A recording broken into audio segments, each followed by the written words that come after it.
Ya, pemirsa, kembali kita lanjutkan dialog kita. Saya ke Pak Eko. Pak Eko, apa harapan Anda terhadap OJK nanti? Ya, harapan saya yang pertama adalah OJK ke depan ya, dengan orang-orang yang nanti akan terpilih ini harus bisa menjaga sinergi koordinasi dengan Bank Indonesia maupun Kementerian Keuangan. Itu yang harus diprioritaskan ya? Itu harus diprioritaskan dan harus harus kelihatan benar-benar ada sinerginya gitu. Jangan sampai nanti kebijakannya berbeda atau kontraproduktif dengan kebijakan-kebijakan Bank Indonesia maupun Kementerian Keuangan. Kalau itu sampai terjadi dan terlihat di publik gitu ya, bingung nanti. Nanti arahnya biasanya pertama siapa ini orang baru begitu kan. Nah, jangan sampai kemudian itu terjadi gitu ya, jangan sampai. Terus yang kedua adalah OJK ini adalah lembaga yang baru lahir begitu ya. Ini butuh baik dari pengelolaan di internal, apalagi juga tuntutan publiknya besar, artinya eksternalnya juga nggak bisa nunggu-nunggu gitu ya. Artinya harus terpilih orang yang siap langsung bisa bekerja, menuangkan ide-ide kreatifnya untuk bisa membawa OJK ini lebih cepat lebih cepat tumbuh dan juga semakin bermanfaat bagi masyarakat. Karena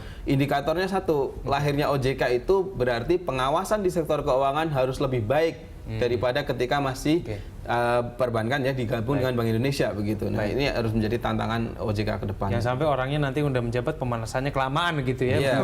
Baik, saya ke Pak Rajid, bagaimana di pasar modal sendiri? Harapan Anda banyak. Kalau pasar modal ya tentu kita berharap bahwa orang-orang yang di pasar modal nanti terpilih sebagai pimpinan OJK di bidang pasar modal, saya pikir benar-benar harus orang pasar.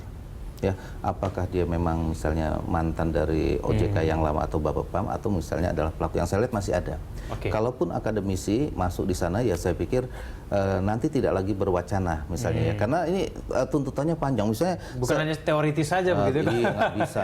Ini benar-benar harus dilihat progresnya seperti apa. Misalnya kita lihat contoh pembangunan yang dibutuhkan, ada percepatan pembangunan. Nah, ini juga harus disupport oleh pasar modal. Ya, karena ini simultan ya, dan ini harus dibangun oleh bersama. Yang kedua saya rasa juga adalah ini karena kita memiliki dari Sabang sampai Merauke, ini benar-benar harus datang bekerja semuanya. Dan saya lihat OJK sudah memiliki cabang di berbagai tempat, tinggal bagaimana mengedukasi kepada cabang-cabang itu untuk bukan kebutuhannya adalah investor semata, peluang untuk perusahaan-perusahaan di daerah untuk go public itu harus semakin besar.